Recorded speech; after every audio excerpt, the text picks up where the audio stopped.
ಮಾಜಿ ಸಿಎಂ ಬಂಗಾರಪ್ಪ ತಮ್ಮ ಕೊನೆಯ ದಿನಗಳಲ್ಲಿ ಕಾಂಗ್ರೆಸ್ ಮರು ಸೇರ್ಪಡೆಗೆ ನಿರ್ಧರಿಸಿರಲಿಲ್ಲ ಅಂತ ಪುತ್ರ ಮಧು ಬಂಗಾರಪ್ಪ ಸ್ಪಷ್ಟಪಡಿಸಿದ್ದಾರೆ. ದೆಹಲಿಯಲ್ಲಿ ಮಾತನಾಡಿದ ಅವರು ಕಾಂಗ್ರೆಸ್ ಸೇರುವ ಸೂಚನೆಯೇ ಬಂಗಾರಪ್ಪ ಅವರಿಗೆ ಇರಲಿಲ್ಲ ಅಂತ ಹೇಳಿದರು.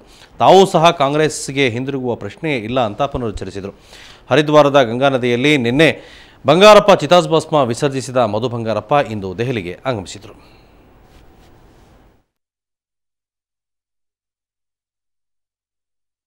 ಬಂಗಾರಪ್ಪಜಿಯವರ ಲೆಗೆಸಿ ಏನಿದೆ ಅದು ತಯಾರಿ ಆಗಿದ್ದು ನಮ್ಮ ಕುಟುಂಬದಿಂದ ಅಲ್ಲ, ಅದು ತಯಾರಿ ಮಾಡಿದ್ದು ಜನರು. ಸೊ ಜನರು ಆ ನಿರ್ಧಾರ ತಗೊಳ್ಬೇಕ ಹೊರತು ಈ ಲೆಗೆಸಿ ಅಂತಕ್ಕಂಥದ್ದು ಇದೆಲ್ಲ ಏನಿದೆ ಅವ್ರಿಗೆ ಬಿಟ್ಟಿರ್ತಕ್ಕಂಥದ್ದು. ಆದರೆ ನಾವು ಕಾಂಗ್ರೆಸ್ಸಿಗೆ ಮತ್ತೆ ಬರ್ತೀವಿ ಅಂತಕ್ಕಂಥದ್ದು ಏನಿದೆ, ನಾನು ದಯವಿಟ್ಟು ಅದನ್ನು ಒಳ್ಳೆ ರೀತಿಯಲ್ಲಿ ತಮಗೆ ಒಂದು ಮಾತಲ್ಲೇ ಹೇಳಲಿಕ್ಕೆ ಇಷ್ಟಪಡ್ತೀನಿ. ಯಾವುದೇ ಕಾರಣಕ್ಕೂ ನಾವು ಆ ಥರ ಯೋಚನೆ ಮಾಡಿಲ್ಲ, ಮುಂದೆ ಯೋಚನೆ ಮಾಡಲ್ಲ. ತಂದೆಯವರು ಸುಖವಾಗಿ ಒಂದು ಮನೆಯಲ್ಲಿ, ತಂದೆಯವರು ಅಷ್ಟೇ ಒಂದು ಪಕ್ಷದಿಂದ ಇನ್ನೊಂದು ಪಕ್ಷಕ್ಕೆ ಹೋಗಿದ್ದಾರೆ ಅಂದರೆ ಆ ಮನೆಯಲ್ಲಿ ಇಲ್ಲ, ಆ ಪಕ್ಷದಲ್ಲಿ ಅವರಿಗೆ ಸಂತೋಷ ಸಿಗಲಿಲ್ಲ ಅಂದರೆ ಯಾವತ್ತೂ ಸಹ ಅವರು ಬೇರೆ, ಯಾಕೆಂದ್ರೆ ಅವರಿಗೆ ಎಲ್ಲಿ ಸಂತೋಷ ಇರಲ್ಲ ಅವ್ರು ಇರಲ್ಲ. ಆದರೆ ನಮಗೆ JDS ಪಕ್ಷದಲ್ಲಿ ನಮ್ಮದೇ ಆದ ಒಂದು ಮನೆ ಅಂತಕ್ಕಂಥದ್ದು ಗೌರವ ಸಿಕ್ಕಿದೆ, ಆ ರಾಜಕೀಯ ಗೌರವನೂ ಸಹ ಸಿಕ್ಕಿದೆ.